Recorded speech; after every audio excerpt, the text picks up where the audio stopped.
Eh bien, bonjour, l'objectif de cette vidéo est de pouvoir répondre à la question suivante. Une fonction paire ou impaire, c'est quoi?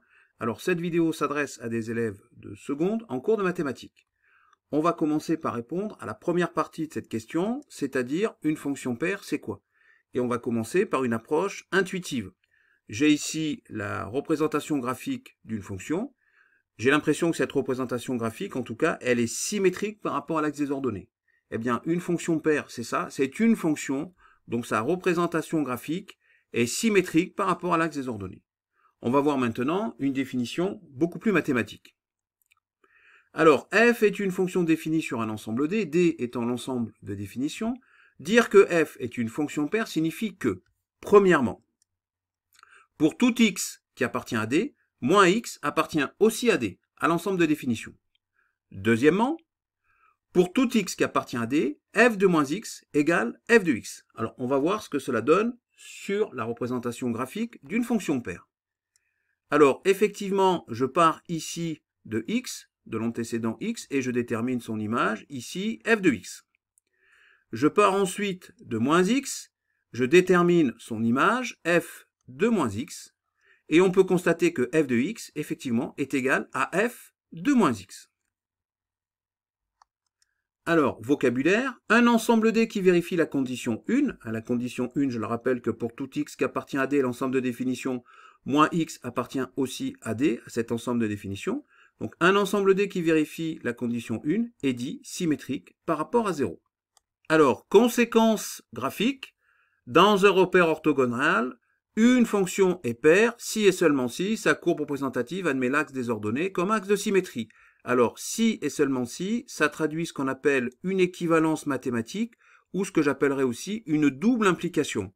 C'est-à-dire que, si je pars du fait que la fonction est paire, alors je peux en déduire, première implication, que la courbe représentative admet l'axe des ordonnées comme axe de symétrie. Ça, c'est la première implication.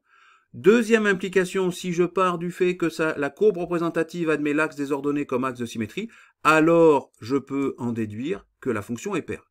Il y a une double implication. C'est ce que traduit le si et seulement si.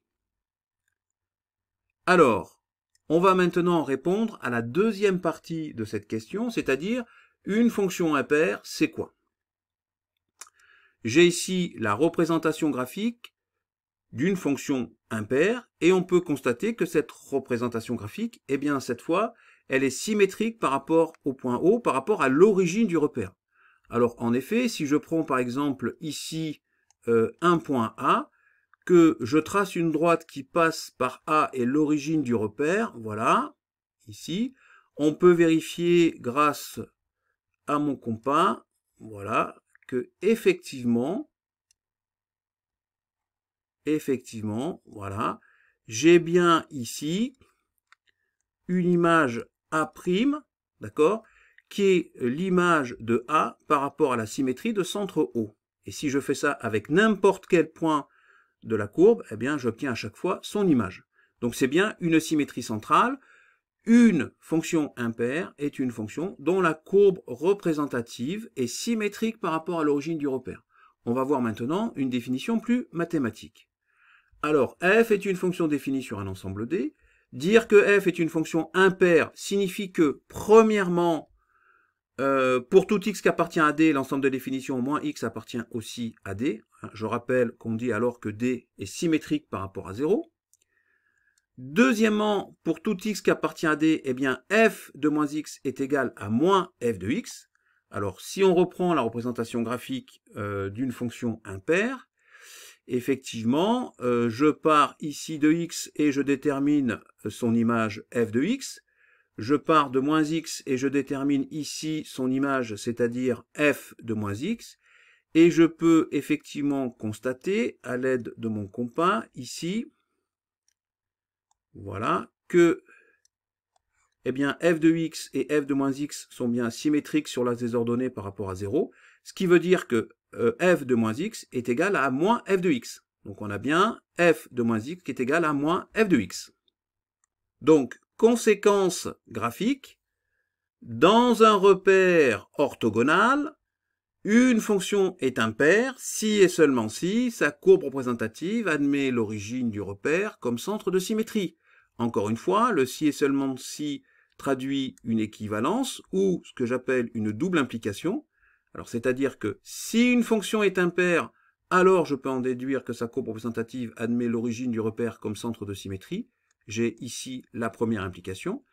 Si la courbe représentative admet l'origine du repère comme centre de symétrie, alors je peux en déduire que ma fonction est impaire. Là, j'ai la deuxième implication. Il y a double implication, c'est ce que traduit le si et seulement si.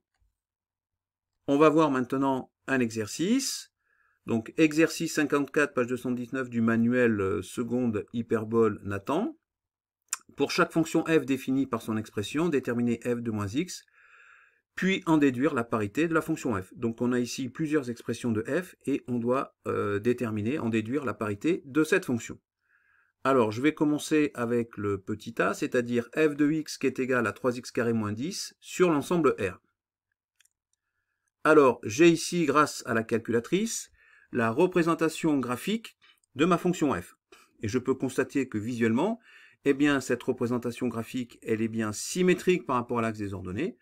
Je peux donc a priori en déduire, enfin je peux émettre l'hypothèse, pardon, que cette fonction f, elle est paire. Je vais maintenant le démontrer. Le simple fait de regarder ça à la calculatrice, c'est pas une démonstration, c'est juste une conjecture. Je peux faire la conjecture ici que ma fonction f, eh bien, elle est paire. Alors, R est un ensemble symétrique par rapport à 0. Pour tout x qui appartient à R, eh bien, moins x appartient aussi à R. On a f de x qui est égal à 3x carré moins 10, et on remplace x par moins x. On a alors f de moins x qui est égal à 3 fois moins x, entre parenthèses, au carré, moins 10. Moins x au carré, ça donne x au carré, puisque moins x le tout au carré, c'est moins 1 fois x au carré, c'est-à-dire moins 1 au carré fois x carré. Moins 1 au carré, ça fait 1. Une fois x au carré, ça fait x au carré. Donc, moins x, le tout au carré, ça fait x au carré. Donc, f de moins x est égal à 3x carré moins 10, c'est-à-dire à f de x. Donc, f est une fonction paire. Alors, maintenant, petit b, f de x égale x au cube moins 2x plus 7. J'ai ici la courbe représentative que j'ai obtenue grâce à ma calculatrice. Et a priori, je peux émettre la conjecture suivante, que cette courbe représentative n'est pas symétrique par rapport à l'axe des ordonnées, elle n'est pas non plus symétrique par rapport à l'origine du repère. Donc a priori, elle serait ni paire ni impaire. Alors maintenant, on va le démontrer. R est un ensemble symétrique par rapport à 0. Pour tout nombre x de R, moins x appartient aussi à R. Donc R est bien symétrique par rapport à 0. On a f de x égale x au cube moins 2x plus 7, et on remplace x par moins x. On a alors f de moins x qui est égal à moins x au cube, moins 2 fois moins x plus 7. Alors moins x au cube, moins x le tout au cube, moins x entre parenthèses à la puissance 3. C'est moins 1 fois x le tout à la puissance 3, c'est-à-dire moins 1 puissance 3 fois x puissance 3, fois x au cube. Moins 1 à la puissance 3, c'est moins 1 fois moins 1 fois moins 1, c'est-à-dire c'est égal à moins 1. Je rappelle, moins 1 fois moins 1 fois moins 1, moins 1 fois moins 1, ça fait 1, fois moins 1, ça fait moins 1. Donc moins 1 puissance 3, ça fait moins 1. Moins 1 fois x au cube, ça fait moins x au cube. Donc f de moins x va être égal à moins x au cube, moins 2 fois moins x, ça va faire plus 2x, moins par moins, ça fait plus, donc ici j'ai plus 2x plus 7. Or, moins x au cube plus 2x plus 7, ce n'est pas f de x, puisque f de x, c'est x au cube moins 2x plus 7. Donc, ça ne va pas, puisqu'ici, j'ai moins x au cube plus 2x, et que f de x, ça commence par x au cube moins 2x. Donc, f de moins x n'est pas égal à f de x. Donc déjà, là, on peut dire que la fonction, elle n'est pas paire. De plus, moins f de x est égal à moins, entre parenthèses, x au cube moins 2x plus 7, puisque ça, c'est f de x. Ça me donne donc moins x au cube, moins 2x, ça fait plus 2x, moins plus 7, ça fait moins 7. Or, là aussi, c'est différent de f de moins x, puisque f de moins x, on a vu précédemment que c'était égal à moins x au cube plus 2x plus 7. Moins x au cube plus 2x plus 7, ce n'est pas égal à f à moins f de x, puisque moins f de x c'est égal à moins x au cube plus 2x moins 7. Moins x au cube plus 2x moins 7, ce n'est pas moins x au cube plus 2x plus 7. La différence, elle est ici. Donc on voit bien que f de moins x n'est pas égal à moins f de x. Donc la fonction n'est pas impaire non plus. Donc moins f de x est différent de f de moins x, et f de moins x est différent de f de x. F est une fonction ni paire ni impaire. On va voir maintenant petit c. F de x égale 4 sur x au cube sur r étoile. Je rappelle que r étoile, c'est l'ensemble des réels non nuls. J'ai ici la représentation graphique de f grâce à ma calculatrice. On peut constater que cette représentation graphique, eh bien, effectivement, elle a l'air symétrique par rapport à 0. Donc, je dirais que, a priori, d'après ma calculatrice, on va dans la conjecture que f serait impair. Alors, on va le démontrer. R étoile est un ensemble symétrique par rapport à 0. Pour tout x qui appartient à R étoile, moins x appartient aussi à R étoile. On a f de x qui est égal à 4 sur x au cube, et on remplace x par moins x.